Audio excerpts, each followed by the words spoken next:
ചില ആളുകളുടെ കാലുകളിൽ നമ്മൾ കാണാറുണ്ട് ഞരമ്പുകളൊക്കെ വീർത്ത് തടിച്ച് അതിൻ്റെ ആ ഒരു സ്ഥാനത്ത് നിന്ന് മാറി ഒരു വളരെ ബുദ്ധിമുട്ടുള്ള ഒരു കണ്ടീഷനായിട്ട് മാറാറുണ്ട്. പലപ്പോഴും ഇത് നമ്മളുടെ ശരീരത്തിൻ്റെ മറ്റു ചില ഭാഗങ്ങളിൽ ഉണ്ടാവാറുണ്ടെങ്കിൽ പോലും നമ്മളുടെ കാലുകളിലാണ് ഇത് കൂടുതലായിട്ട് കാണാറുള്ളത്. ഇത്തരത്തിലുള്ള ഈ വെരിക്കോസ് വെയിൻ ഒക്കെ ഉണ്ടെങ്കിൽ അതിൻ്റെ ലക്ഷണങ്ങൾ എന്താണ് എന്നുള്ളത്. ഇനി നമുക്ക് ഈ വെരിക്കോസ് വെയിൻ ഒക്കെ ഉണ്ടെങ്കിൽ നമ്മൾക്ക് ഇത് എങ്ങനെ ഫൈൻഡ് ഔട്ട് ചെയ്യാം എന്ന് വെച്ചാൽ,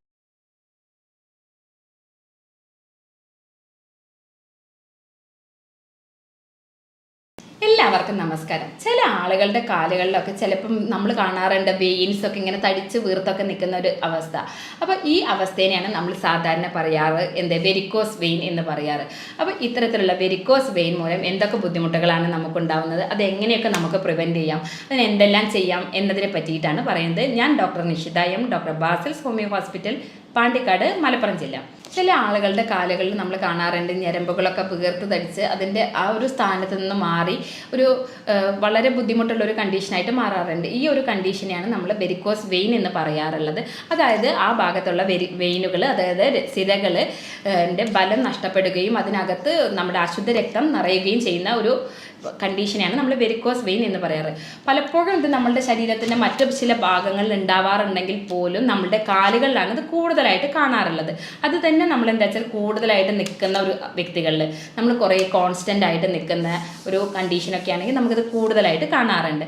പലപ്പോഴും എന്താണെന്ന് വെച്ചാൽ നമ്മളെ കാലുകളാണ് നമ്മളുടെ മോൾ ഭാഗത്തിൻ്റെ മുഴുവൻ ഭാരം താങ്ങി നിർത്താറ്. അപ്പോൾ അത്തരത്തിലുള്ള ആ ഒരു ഭാരം താങ്ങി നിർത്തുമ്പോൾ നമ്മൾ ആ കാലുകളിലേക്കുള്ള സിരകൾ, അതായത് കാലുകളിലേക്കുള്ള വെയിൻസ് എന്താവും, അതിന് ബലക്ഷയം സംഭവിക്കുകയും അതിൽ നിന്നുള്ള രക്തയോട്ടം കുറയുകയും അത് തിരിച്ച് റിവേഴ്സ് എന്നുള്ള ഒരു രീതിയിലേക്ക് വരികയും ആ ഭാഗം ബൾജ് ചെയ്ത് വെയിൻസ് ബൾജ് ചെയ്ത് വരികയും അതായത് തടിച്ചു കൂടുകയും ചെയ്യുന്ന ഒരു അവസ്ഥേനെയാണ് വെരിക്കോസ് വെയിൻ എന്ന് പറയാറ്. ഇനി നമുക്ക് നോക്കാം ഈ വെരിക്കോസ് വെയിൻ ഉണ്ടാവുന്നതിനുള്ള കാരണങ്ങൾ എന്തൊക്കെയാണെന്ന്. അതിൽ പ്രധാന ഒന്നാണ് പ്രായം. നമുക്കറിയാൻ പറ്റും ഏജ് അഡ്വാൻസ്, അതായത് നമ്മൾ പ്രായം കൂടുന്നതിനനുസരിച്ച് നമ്മുടെ വെയിൻസുകളും ഒക്കെ എന്താ വെച്ചാൽ ശോഷിക്കും.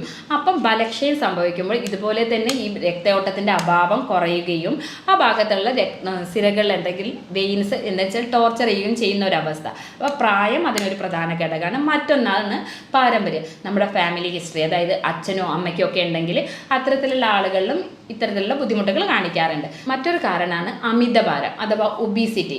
അമിതഭാരമുള്ള വ്യക്തികളിലാണെങ്കിൽ ഈ അമിതഭാരം മൂലം നമ്മുടെ വെയിൻസുകൾ ആ ഭാരം ഉണ്ടാവുകയും അതിന് ടോക്സിസിറ്റി, അതായത് വെയിൻസ് കുത്തിക്കൂടുന്ന ഒരു അവസ്ഥയിലേക്ക് എത്തുകയും ചെയ്യുക എന്നുള്ളത്. മറ്റൊരു പ്രധാന കാരണം നമ്മൾ ലോങ് സ്റ്റാൻഡിങ് ആയിട്ട് നിൽക്കുക, നമ്മുടെ ചലനക്കുറവ്. നമ്മൾ ഇരിക്കുകയാണെങ്കിൽ കോൺസ്റ്റൻ്റായി അത്തരത്തിൽ ഇരിക്കുക, അതുപോലെ തന്നെ നമ്മൾ നടക്കുകയാണെങ്കിൽ അല്ലെങ്കിൽ നിന്ന് ചെയ്യുന്ന ഒരു ലോങ് സ്റ്റാൻഡിങ് ജോലിയൊക്കെ ഉള്ള ഒരു വ്യക്തികളാണെങ്കിൽ അവർക്കും ഇത്തരത്തിലുള്ളത് കൂടുതലായിട്ട് കാണാനുള്ള ചാൻസ് ഉണ്ട്. മറ്റൊന്നാണ് ഗർഭധാരണ കാലഘട്ടത്തിൽ. ഗർഭധാരണ കാലത്ത് നമ്മുടെ യൂട്രസിൻ്റെ വലുതാവൽ മൂലം, അതായത് ഗർഭാശയത്തിൻ്റെ ഒരു വളർച്ച, കുഞ്ഞിൻ്റെ ഒരു വളർച്ചയൊക്കെ മൂലം നമ്മുടെ താഴെ ഭാഗത്തേക്കുള്ള വെയിൻസിനൊക്കെ അത് കംപ്രസ് ചെയ്യും. അപ്പം അത്തരത്തിലും ആ ബുദ്ധിമുട്ടുകൾ ഉണ്ടാവാറുണ്ട്. യൂഷ്വലി എന്താ വെച്ചാൽ ഈ ഗർഭധാരണ കാലത്ത് ഉണ്ടാകുമ്പോൾ ഒരു 3 മാസമൊക്കെ കഴിയുമ്പോൾ തന്നെ അത് നോർമലി ഇത് മാറിക്കിട്ടാറുണ്ട്. ഇത്തരത്തിലുള്ള ഈ വെരിക്കോസ് വെയിൻ ഒക്കെ ഉണ്ടെങ്കിൽ അതിൻ്റെ ലക്ഷണങ്ങൾ എന്താണ് എന്നുള്ളത് നമ്മൾ ആദ്യമേ പറഞ്ഞു. ആ ഭാഗത്തുള്ള സ്കിൻ ഒരു പർപ്പിൾ കളർ അല്ലെങ്കിൽ ഒരു റെഡിഷ് കളറാവുക അല്ലെങ്കിൽ ഒരു ബ്ലൂയിഷ് കളറായിട്ട് മാറുന്നുണ്ട്. പിന്നെ ആ ഭാഗത്ത് ഭയങ്കര കടച്ചിലുണ്ടാവും, അതുപോലെ തന്നെ പുകച്ചിലോട് കൂടിയിട്ടൊക്കെ ആയിരിക്കും ഉണ്ടാവുക. ചില ആളുകളിൽ ആ ഭാഗത്ത് നമ്മളെ കണങ്കാലിൻ്റെ ഒക്കെ ഭാഗത്തായിട്ട് അൾസറുകളായിട്ട് രൂപപ്പെടാറുണ്ട്.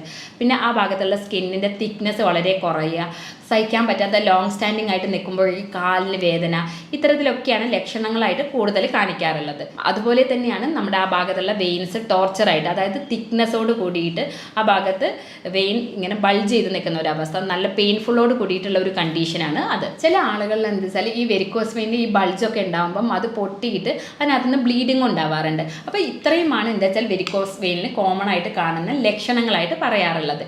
ഇനി നമുക്ക് ഇതൊക്കെ ഉണ്ടെങ്കിൽ തന്നെ ഇതിനൊക്കെ എങ്ങനെ പ്രിവെൻറ്റ് ചെയ്യാം, പ്രതിരോധിക്കാം എന്നതിനെ പറ്റിയിട്ടാണ്.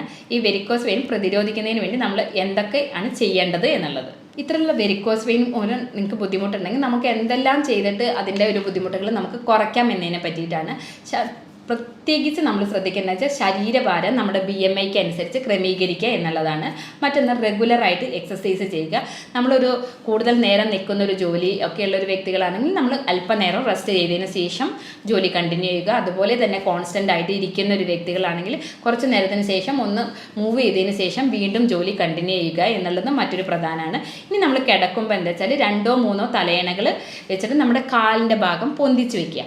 അപ്പോൾ അത്തരത്തിൽ പൊന്തിച്ച് വെക്കുമ്പോൾ നമ്മുടെ തലയുടെ ഭാഗത്തിനേക്കാളും കാലിൻ്റെ ഭാഗം പൊന്തിയിരിക്കുമ്പോൾ ആ ഭാഗത്തേക്കുള്ള രക്തയോട്ടത്തിനുള്ള വ്യത്യാസം വരികയും പെയിൻ മൂലമുള്ള ബുദ്ധിമുട്ടുകളൊക്കെ നമുക്ക് കുറയ്ക്കാൻ സാധിക്കുന്നതാണ് ഇത്തരത്തിലുള്ള വെരിക്കോസ് വെയിൻ ഉള്ള വ്യക്തികൾക്ക്.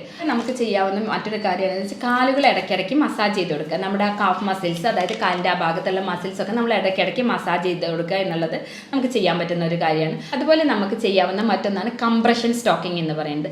അതായത് നമ്മുടെ കണങ്കാലിൻ്റെ ഭാഗത്ത് 2 കൈയും വെച്ചിട്ട് അവിടുത്തെ മസിൽസിനെ നമ്മളിങ്ങനെ സ്ക്യൂസ് ചെയ്ത് കൊടുക്കുക. അപ്പോൾ ഇത്തരത്തിലുള്ള ചെയ്യുമ്പം നമുക്ക് ഇതുപോലെയുള്ള ബുദ്ധിമുട്ടുകൾ ഒരുപാട് കുറയ്ക്കാൻ സാധിക്കുന്നതാണ്. പിന്നെ ലോങ് സ്റ്റാൻഡിങ് ആയിട്ടൊക്കെ നിന്ന് ജോലി ചെയ്യുന്ന ഒരു വ്യക്തികൾ അല്ലെങ്കിൽ ഒരു വീട്ടമ്മയൊക്കെ ആണെങ്കിൽ നമുക്ക് പെയിനൊക്കെ ഉണ്ടെങ്കിൽ നമ്മളൊരു 10 മിനിറ്റ് നേരം കാല് നീട്ടി വെച്ച് നിവർന്നിരിക്കുക എന്നുള്ളത് ഏറ്റവും പ്രധാനപ്പെട്ട ഒരു മാനേജ്മെൻ്റ് ആണ്. ഇനി നമുക്ക് ഈ വെരിക്കോസ് വെയിൻ ഒക്കെ ഉണ്ടെങ്കിൽ നമ്മൾക്കിത് എങ്ങനെ ഫൈൻഡ് ഔട്ട് ചെയ്യാമെന്ന് വെച്ചാൽ ഡോപ്ലർ സ്കാനിൻ്റെ വെയിൻസിൻ്റെ ഡോപ്ലർ സ്കാൻ വഴി നമുക്കിത് മനസ്സിലാക്കാൻ സാധ്യമാവുന്നതാണ്. അതുപോലെ തന്നെ നമുക്ക് പേഷ്യൻസിൻ്റെ സിംറ്റമാറ്റിക് ഹിസ്റ്ററി വഴി തന്നെ നമുക്ക് ആദ്യം ഇത് മനസ്സിലാക്കിയെടുക്കാൻ പറ്റുന്നതാണ്. ഈ വെരിക്കോസ് വെയിൻ ഉള്ള ഒരു വ്യക്തികളാണെങ്കിൽ നമുക്ക് വീട്ടിൽ ചെയ്യാൻ പറ്റുന്ന ചില ഹോം റെമഡീസിനെ പറ്റിയിട്ടാണ് പറയുന്നത്. ഈ കറ്റാർവാഴയുടെ ജെല്ലെടുത്തിട്ട് നമുക്ക് ഈ വെരിക്കോസ് വെയിൻ ഉള്ള ഏരിയയിൽ നമുക്ക് അപ്ലൈ ചെയ്ത് കൊടുക്കുന്നത് അതിൻ്റെ സ്കിന്നിൻ്റെ തിക്നെസ്സും അതുപോലെ തന്നെ പെയിനൊക്കെ കുറയ്ക്കാൻ വേണ്ടി സഹായിക്കുന്നതാണ്.